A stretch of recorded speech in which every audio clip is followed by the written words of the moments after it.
അപ്പോൾ നിങ്ങൾ ഓവറായിട്ടുള്ള പണികൾ കാര്യങ്ങൾ ചെയ്യാൻ പറ്റില്ല, അതുകൊണ്ട് റെസ്റ്റ് കൊടുക്കേണ്ടി വരുന്നു. അപ്പം എനിക്ക് ഭയങ്കര സന്തോഷം, എനിക്കെൻ്റെ വീട്ടിൽ പോലെ വീട്ടിൽ നിൽക്കാമല്ലോ, അമ്മമാരുടെ ആ ഒരു കെയറിങ് കാര്യങ്ങൾ നമുക്ക് കിട്ടുമല്ലോ എന്ന് പറഞ്ഞിട്ട് അങ്ങനെ വീട്ടിൽ കുറച്ച് റെസ്റ്റ് കാര്യങ്ങളൊക്കെ ഉണ്ടായിരുന്നു. പിന്നെ അതിന് ശേഷമാണ് വീണ്ടും ഇങ്ങോട്ടേക്ക് വന്ന് പിന്നെ ആളെ പ്രസവിച്ചു. വീണ്ടും കുറച്ച് ദിവസം അങ്ങനെ മുന്നോട്ട് പോന്നു. 2.25 വർഷങ്ങൾക്ക് ശേഷം രണ്ടാമത്തെ മോനെ പ്രസവിക്കുന്നു. അവിടെയാണ് അടുത്ത ട്വിസ്റ്റ് വരുന്നത്. ആ മോന് ഛർദി, എന്ത് പാല് കുടിച്ചാലും ഒന്നിച്ചങ്ങട് ഈ പമ്പെന്ന് വരുന്ന പോലെ ഛർദിക്കും. നമ്മൾ എന്ത് തന്നെ ട്രീറ്റ്മെന്റ് ചെയ്തിട്ടും ആൾക്ക് യാതൊരു മാറ്റവും ഇല്ല. പാലും എടുക്കുക, ഒരു പാത്രം പിടിച്ച് നിൽക്കുക, ഇതൊരു റൊട്ടീനായി. അവന് വിശക്കാതിരിക്കാൻ ഞാനിങ്ങനെ ഫീഡ് ചെയ്തോണ്ടേയിരിക്കണം. അവനത് വോമിറ്റ് ചെയ്തോണ്ടേയിരിക്കും. വേറെ ഒന്നും നമുക്ക് കൊടുക്കാനും പറ്റില്ല. കുറേ ട്രീറ്റ്മെന്റ് ചെയ്ത് നോക്കി. അവസാനം കോയമ്പത്തൂരൊക്കെ കൊണ്ടുപോയി മിൽക്ക് സ്കാൻ എന്ന് പറഞ്ഞിട്ട് ഒരു സ്കാനൊക്കെ കുഴലൊക്കെ ഇറക്കി നോക്കി.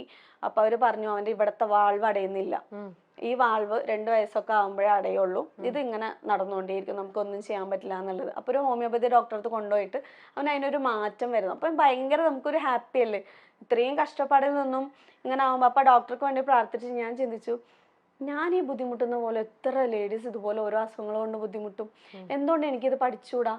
മെന്റലി ഒരുപാട് ഹറാസ്മെന്റ് അനുഭവിക്കുന്ന ഒത്തിരി സ്ത്രീകൾക്ക് കൗൺസിലിംഗ് കൊടുക്കുക എന്നുള്ളതായിരുന്നു എൻ്റെ ഒരു ലക്ഷ്യം. അതിനാണ് ഈ BSc സൈക്കോളജി തന്നെ നമ്മൾ ചൂസ് ചെയ്തിട്ടുണ്ടായിരുന്നത്. പക്ഷെ ഇനി പറ്റില്ല എന്ന് ക്ലിനിക്കൽ സൈക്കോളജി എടുത്തിട്ട് നമുക്ക് ക്ലിനിക്ക് സ്റ്റാർട്ട് ചെയ്യാം, കൗൺസിലിംഗ് സ്റ്റാർട്ട് ചെയ്യാം എന്ന് വിചാരിച്ചിരുന്ന ആ ഒരു സമയം. പക്ഷെ അത് നടന്നില്ല. അപ്പൊ പിന്നെ അത് അവിടെ അങ്ങനെ ഡ്രോപ്പ് ചെയ്തതിന് ശേഷം അക്യുപങ്ക്ചർ, ഡയബറ്റിസ് എഡ്യൂക്കേറ്റർ, ഇങ്ങനെയുള്ള കുറച്ച് കോഴ്സുകൾ നമ്മൾ പഠിക്കാനായിട്ട് പോകുന്നത്. ഡിപ്ലോമ ഇൻ അക്യുപങ്ക്ചർ എടുത്തു, അത് അണ്ണാമലൈ യൂണിവേഴ്സിറ്റിയുടെ തന്നെയായിരുന്നു. അതിനുശേഷം ഇതിൻ്റെ കൂടെ കുറേ കോഴ്സുകൾ ഇങ്ങനെ നമ്മൾ ചെയ്തുകൊണ്ട് വരുമ്പോഴാണ് PMKUIയുടെ ഗവൺമെൻറ് പഠിപ്പിക്കുന്ന, സെൻട്രൽ ഗവൺമെൻറ് പഠിപ്പിക്കുന്ന ഡയബറ്റിസ് എഡ്യൂക്കേറ്റർ എന്ന് പറഞ്ഞ കോഴ്സ് ഉണ്ട്. അത് എടുത്തു കഴിഞ്ഞാൽ നമുക്ക് ഇന്ത്യക്കുള്ളിലും ഇന്ത്യക്ക് പുറത്തും നല്ല വാല്യൂഡ് സർട്ടിഫിക്കറ്റ് ആണ്. ഇന്ത്യൻ്റെ ഉള്ളിൽ ഇപ്പോൾ പക്ഷെ ആ ഒരു ക്യാബിൻ ഹോസ്പിറ്റലുകളിൽ മിനിമം ആയിട്ട് വന്നിട്ടുള്ളൂ, പക്ഷെ ഭാവിയിൽ വരും. പക്ഷെ പുറത്ത് നമുക്ക് ഒരു 2 ലക്ഷം രൂപ വരെ സാലറി കിട്ടുന്ന ഒരു ജോബാണെന്ന് അറിഞ്ഞപ്പോൾ അങ്ങനെ ചെന്നൈയിലേക്ക് പോയിട്ട് പഠിക്കാനായിട്ട് തീരുമാനിക്കുകയാണ്. പക്ഷെ അപ്പോൾ ആരും സമ്മതിച്ചില്ല. അതായത് ഇത്രയും കാലം എന്ന് പറയുമ്പോൾ ആരും അറിയാതെ പഠിച്ചതും എക്സാമിന് മാത്രം പോയൊരു സംഭവമാണ്. 4-5 മാസം വീടും ഈ 2 കുട്ടികളെയും വിട്ടിട്ട് നമ്മൾ ചെന്നൈയിലേക്ക് പോയി നിൽക്കുക. എൻറ്റയർലി ഡിഫറെൻ്റ് ആയിട്ടുള്ള ഒരു സംഭവം. ആരും സമ്മതിക്കാൻ, ഞാനത് മനസ്സിൽ പോലും എടുത്തില്ല. എല്ലാവരും സംസാരിക്കുന്നുണ്ട്, എല്ലാവരും അതിന് ജോയിൻ ചെയ്യാനൊക്കെ തീരുമാനിക്കുമ്പോൾ ഞാൻ മാത്രം മാറി ഇങ്ങനെ നിൽക്കുക. അപ്പൊ എന്നോട്, ഞാൻ ഭയങ്കര ആക്റ്റീവായിട്ട് നിൽക്കുന്ന ഒരാളാണ്. അപ്പൊ ഈ ഒരു സംസാരം വന്നപ്പോൾ മാത്രമേ ഞാൻ മാറി നിന്നപ്പം ക്ലാസ്സിലെ മറ്റുള്ള എല്ലാവരും ചോദിച്ചു, നീ പഠിക്കേണ്ട സംഭവം ആണ് ശരിക്കും പറഞ്ഞാൽ, നിനക്ക് അതിനുള്ള എബിലിറ്റി ഉണ്ട്, ബട്ട് വൈ നീ എന്തിനെങ്ങനെ മാറിക്കണമെന്ന് ചോദിച്ചപ്പോൾ, ബട്ട് വൈ എന്ന് ചോദിച്ചു കഴിഞ്ഞാൽ ഞാൻ മാരീഡ് ആണ്, എനിക്ക് 2 കുട്ടികളുണ്ട്, എനിക്ക് പുറകിൽ വലിയ ഫാമിലി ഉണ്ട്, ഇവരെല്ലാവരും തൃപ്തിപ്പെടുത്തിക്കൊണ്ട് എനിക്ക് ഒരിക്കലും ചെന്നൈയിലേക്ക് പോകാനായിട്ട് പറ്റില്ല, നടക്കാത്തൊരു കാര്യമാണ്, ആഗ്രഹിച്ചിട്ട് വിഷമിക്കുന്നതിനേക്കാളും നല്ലത് ആഗ്രഹിക്കാതിരിക്കുന്നതല്ലേ എന്ന് പറയും. അങ്ങനെ എനിക്ക് ഇതിൻ്റെ വാല്യൂ കാര്യങ്ങളൊക്കെ പറഞ്ഞിട്ട് എൻ്റെ ഫാദറിൻ്റെ അടുത്ത് ഫസ്റ്റ് സമ്മതം വാങ്ങിച്ചു തരാണ്, ഇങ്ങനെ ഒരു കോഴ്സാണ്, ഭയങ്കര ഇതാണ് എന്നൊക്കെ പറഞ്ഞിട്ട്. അപ്പൊ ഫാദർ ഓക്കെ പറഞ്ഞു. അതിന് മുമ്പ് ഞാൻ അമ്മനെ സെറ്റാക്കി, കൈക്കൂലി കൊടുത്ത് സെറ്റാക്കാന്ന് പറഞ്ഞ പോലെ ഫോൺ വിളിച്ചിട്ട് ഞാൻ പറയും, കാല് പിടിക്കുന്ന പോലെ ഞാനൊരു കാര്യം ചോദിക്കാണ്, എൻ്റെ മക്കളൊരു 3-4 മാസത്തിന് ഒന്ന് നോക്കുക പ്ലീസ്. അതിന് നീ അങ്ങോട്ട് പോകണം, ദുബായിക്ക് വല്ലതും പോകുന്നുണ്ടാന്ന് ചോദിച്ചു. നമ്മൾ ദുബായിക്കല്ല, എനിക്ക് പഠിക്കണം, എനിക്കിങ്ങനെ നല്ല സാലറി കിട്ടുന്ന പോലെ ഒരു ജോബ് വന്നിട്ടുണ്ട്, അമ്മ സമ്മതിച്ചാൽ മാത്രമേ ഇത് നടക്കുള്ളൂ, എങ്കിൽ മാത്രമേ ഇത് ആരെടുത്തെങ്കിലും പോലും പറയാനുള്ള ഒരു ഇത് മാത്രമേ ഉള്ളൂ, കാരണം എനിക്ക് എൻ്റെ മക്കളെ വേറെ എവിടെയും വിടാൻ പറ്റില്ല, നമ്മുടെ അത്രയും സുരക്ഷിതമായിട്ട് ആരും ഈ ഭൂമിയിൽ നോക്കാനും ഇല്ല, എന്നെക്കാളും നന്നായിട്ട് നോക്കും. അപ്പൊ പറഞ്ഞപ്പോ എൻ്റെ മോന്റെ കാര്യം പറഞ്ഞല്ലോ, ഭയങ്കര വെറുപ്പിയാണ് അവൻ, അവന്റെ കാര്യം മാത്രമാണ് എനിക്കൊരു ഇത്. അപ്പൊ ഞാൻ പറയാം, എങ്ങനെയെങ്കിലും ഒന്ന് അമ്മ അഡ്ജസ്റ്റ് ചെയ്യാം, എൻ്റെ ഇനി ഞാൻ ഒന്നും പറയില്ല, അങ്ങനെയാണെന്നൊക്കെ പറയാം. അപ്പൊ അമ്മ പറഞ്ഞു, ഞാൻ നോക്കിക്കോളാം, കുഴപ്പമില്ല, നിന്റെ ഈ ആഗ്രഹം നടക്കട്ടെ, അങ്ങനെയെങ്കിലും നീ ഒന്ന് രക്ഷപ്പെടുമല്ലോ, നിന്റെ പ്രയാസങ്ങൾ എനിക്ക് അങ്ങനെ കേൾക്കണ്ടാലോ എന്ന് പറഞ്ഞിട്ട് അമ്മ സമ്മതിച്ചിട്ടാണ് നമ്മൾ ചെന്നൈയിലോട്ട് പോകുന്നത്. പോയി ഒരാഴ്ച കഴിഞ്ഞ് ഞാൻ പ്രഗ്നന്റ് ആണെന്ന് അറിയുന്നു. 3ാമത്തെ പ്രഗ്നന്റ്. അതെ, 7 വർഷത്തെ ഗ്യാപ്പ് ഉണ്ട്. അതുവരെയും മോന് 7 വയസ്സാണ്. ആ സമയത്ത് 3ാമത്തെ പ്രഗ്നൻസി കറക്റ്റായിട്ട് നമ്മുടെ ആ ഒരു പരീക്ഷണം അങ്ങനെ കൊണ്ടുവന്ന് ടിക്ക് നിട്ടുന്ന പോലെ ആയിരുന്നു. ഇത് ചെക്ക് ചെയ്ത് നോക്കിയ ഉടനെ ഡബിൾ ലൈൻ. വാ, എൻ്റെ മനസ്സിൽ എന്തൊക്കെയോ ഇങ്ങനെ ഒരു പുകമറ പോലെ വന്നെങ്കിലും ഞാൻ ഫസ്റ്റ് ഹസ്ബൻഡിനെ വിളിക്കുന്നത്, ഇങ്ങനൊരു ടെൻഷൻ ആവണ്ട, ഞാൻ ആദ്യം ഇതാ പറഞ്ഞത്. കാരണം നമ്മൾ ഒരുപാട് പ്രതീക്ഷയോടെ ക്ലിനിക്കൊക്കെ സ്റ്റാർട്ട് ചെയ്തിട്ടുണ്ട്. പാലക്കാട് 25,000 രൂപ റെന്റൊക്കെ കൊടുത്തിട്ട് വലിയൊരു ഷോപ്പൊക്കെ എടുത്തിട്ട് ക്ലിനിക്കിനൊക്കെ വേണ്ടിയിട്ട് ഒക്കെ സെറ്റായി നിൽക്കുന്ന സമയത്താണ് പ്രഗ്നൻസി. ഈ കോഴ്സ് കംപ്ലീറ്റ് ചെയ്യാണ്ട് നമുക്ക് ഇത് ചെയ്യാനായിട്ട് പറ്റൂല. ഗവൺമെന്റ് ഒരു അപ്രൂവ്ഡ് ആയിട്ടുള്ള ഒരു കോഴ്സാണല്ലോ, ഇതിനെ പ്രതീക്ഷിച്ചിട്ടാണ് ചെയ്യുന്നത്. അപ്പൊ ഞാൻ പറഞ്ഞു പ്രഗ്നന്റ് ആണ്, പിന്നിപ്പോ എന്താ ചെയ്യാ. നോർമലി അബോർഷൻ എന്നുള്ളതായിരിക്കും മിക്ക ആൾക്കാരും ചിന്തിക്കുന്നത്. ഞാൻ പറഞ്ഞു ഒന്നും ചെയ്യാൻ പറ്റില്ല, പ്രസവിക്കന്നെ, അല്ലാതെ വേറെ എന്താ, പ്രസവിക്കാം. പക്ഷെ ഈ കോഴ്സ് എങ്ങനെയും 2-3 മാസത്തിൽ തീരും. കോഴ്സ് ഞാൻ കംപ്ലീറ്റ് ചെയ്യും, അതിന് യാതൊരു മാറ്റം ഉണ്ടാവില്ല. ഞാൻ വർക്ക് ചെയ്യും, മുടക്കി എല്ലാ പൈസയും തിരിച്ചെടുക്കുകയും ചെയ്യും. ഇതിനൊന്നും ഒരു പ്രഗ്നൻസിയോ അല്ലെങ്കിൽ ഒരു കുഞ്ഞോ തടസ്സമാവില്ല. പക്ഷെ ഇതിപ്പോ ആരെടുത്തും നിങ്ങൾ പറയണ്ട. നമ്മളിത് എപ്പോഴാണോ പുറത്ത് പറയുന്നത് അപ്പൊ അറിഞ്ഞാൽ മതി. ഇപ്പൊ ആരും അറിയണ്ട, കാരണം അത് പഠനത്തിനെ ബാധിക്കും. സോ ആരടുത്തും പറയണ്ടെന്ന് പറഞ്ഞ് അങ്ങനെ മുന്നോട്ട് പോവാണ്. അവിടുന്ന് പിന്നീട് അങ്ങോട്ട് ഛർദ്ദിക്കാൻ വരലും ബുദ്ധിമുട്ടും പ്രയാസങ്ങളും. ക്ലാസ് ഒക്കെ അറ്റൻഡ് ചെയ്യുമ്പോൾ ഡോക്ടേഴ്സാണ് വന്ന് ക്ലാസ് എടുക്കുന്നത്. ഇവര് ക്ലാസ് എടുക്കുന്നവരെ ഇങ്ങനെ നോക്കിയിട്ടുണ്ട്. ഡോക്ടർ പോയത് ഒരൊറ്റ വീഴ്ചയായിരിക്കും, തലകറക്കം, ഛർദ്ദിക്കാൻ വരലും ഒക്കെ ആയിട്ട്. പക്ഷെ കൂടെ ഉള്ളവരൊക്കെ ഭയങ്കര സപ്പോർട്ടൊക്കെ ആയിരുന്നു. അത് കംപ്ലീറ്റ് ചെയ്ത് തിരിച്ചു വന്ന് ഇതിന്റെ ഇടയിൽ നാച്ചുറൽ തെറാപ്പി എന്ന് പറഞ്ഞിട്ടുള്ള MHRDയുടെ ഒരു കോഴ്സും കൂടെ ചെയ്യുന്നുണ്ടായിരുന്നു. ആ സർട്ടിഫിക്കറ്റും കൂടെ കിട്ടണമായിരുന്നു. ഈ ഡയറ്റിന്റെ കാര്യങ്ങളും ഫുഡിന്റെ കാര്യങ്ങളും ഇങ്ങനെയൊക്കെ ആയിട്ടാണ് അതിലവർ പഠിപ്പിക്കുന്നത്.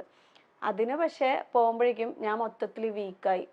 എനിക്ക് ഫുൾ സ്ട്രെസ്, അതായത് ബേബി താഴേക്ക് ഇറങ്ങി വരുന്നത് എനിക്ക് ഫീൽ ആയി തുടങ്ങി. അന്നേരത്തേക്ക് എത്ര മാസമായി?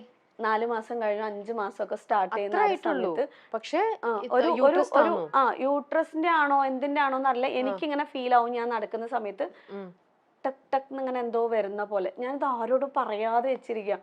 ആ സമയത്താണ് ട്രെയിനിൽ പോകുമ്പോൾ, ഈ ട്രെയിന് രാത്രി സമയത്തുള്ള ഒരു ഫാസ്റ്റ് സ്പീഡ് ഉണ്ടല്ലോ, നമ്മൾ വിചാരിക്കും ട്രെയിന് പോയി ഇടിക്കാൻ പോവാ അല്ലെങ്കിൽ എന്തെങ്കിലും ആവാൻ പോവാണെന്ന്.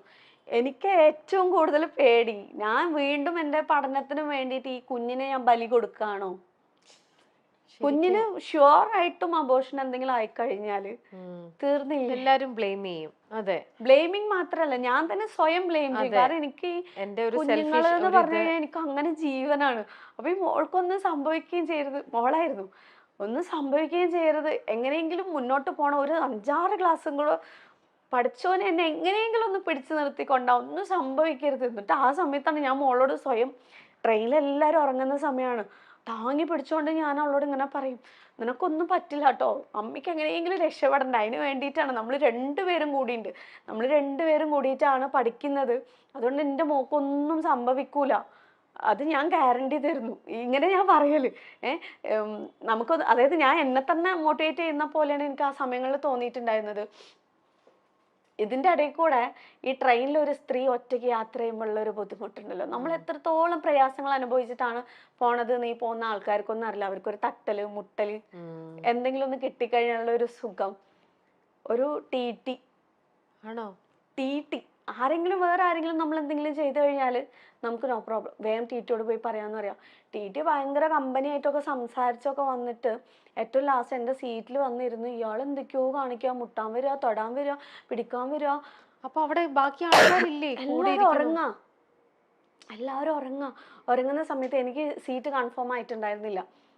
എനിക്ക് പക്ഷെ രാവിലെ എങ്ങനെയും ക്ലാസ്സിലേക്ക് അറ്റൻഡ് ചെയ്യണം, എത്തണം, അല്ലാന്നുണ്ടെങ്കിൽ എനിക്ക് പ്രോബ്ലമാണ്. അറ്റൻഡൻസ് ഇല്ലാന്നുണ്ടെങ്കിൽ എനിക്ക് പ്രോബ്ലമാണ്. ഇയാള് പക്ഷെ ഭയങ്കരമായിട്ട് വൾഗറായ രീതിയിൽ ആ ഭാഗത്ത് നിന്ന് ഇയാൾ എണീറ്റ് പോകുന്നതേ ഇല്ല. അവസാനം ഇയാൾ ജസ്റ്റ് ഒന്ന് മാറി, ഞാൻ ഫോൺ ചെയ്തിട്ട് ഞാൻ കരയാൻ തുടങ്ങി, എനിക്ക് പേടിയാവുന്നുണ്ട്, ഇയാൾ എന്നെ എന്തെങ്കിലും ചെയ്യുമെന്ന് തന്നെ എനിക്ക് തോന്നുന്നു. അങ്ങനെയാണ് ഇയാൾ ബിഹേവ് ചെയ്യുന്നത്, ഞാൻ എന്താ ചെയ്യേണ്ടതെന്നുണ്ട്. ഞാൻ പറഞ്ഞു ഫോൺ കട്ടാക്കരുത് ഒരിക്കലും, എനിക്ക് എന്തെന്നെ സംഭവിച്ചു കഴിഞ്ഞാലും അത് അറിയണമല്ലോ. ഞാൻ പിന്നെ പുറത്തുനിന്ന് എന്നെ എന്തെങ്കിലും ചെയ്ത് തള്ളിയിട്ടിട്ട് എന്തെങ്കിലും ചെയ്താലോ, പേടി. എല്ലാവരും ഉറങ്ങാ, ഞാനും ഇയാളും മാത്രം.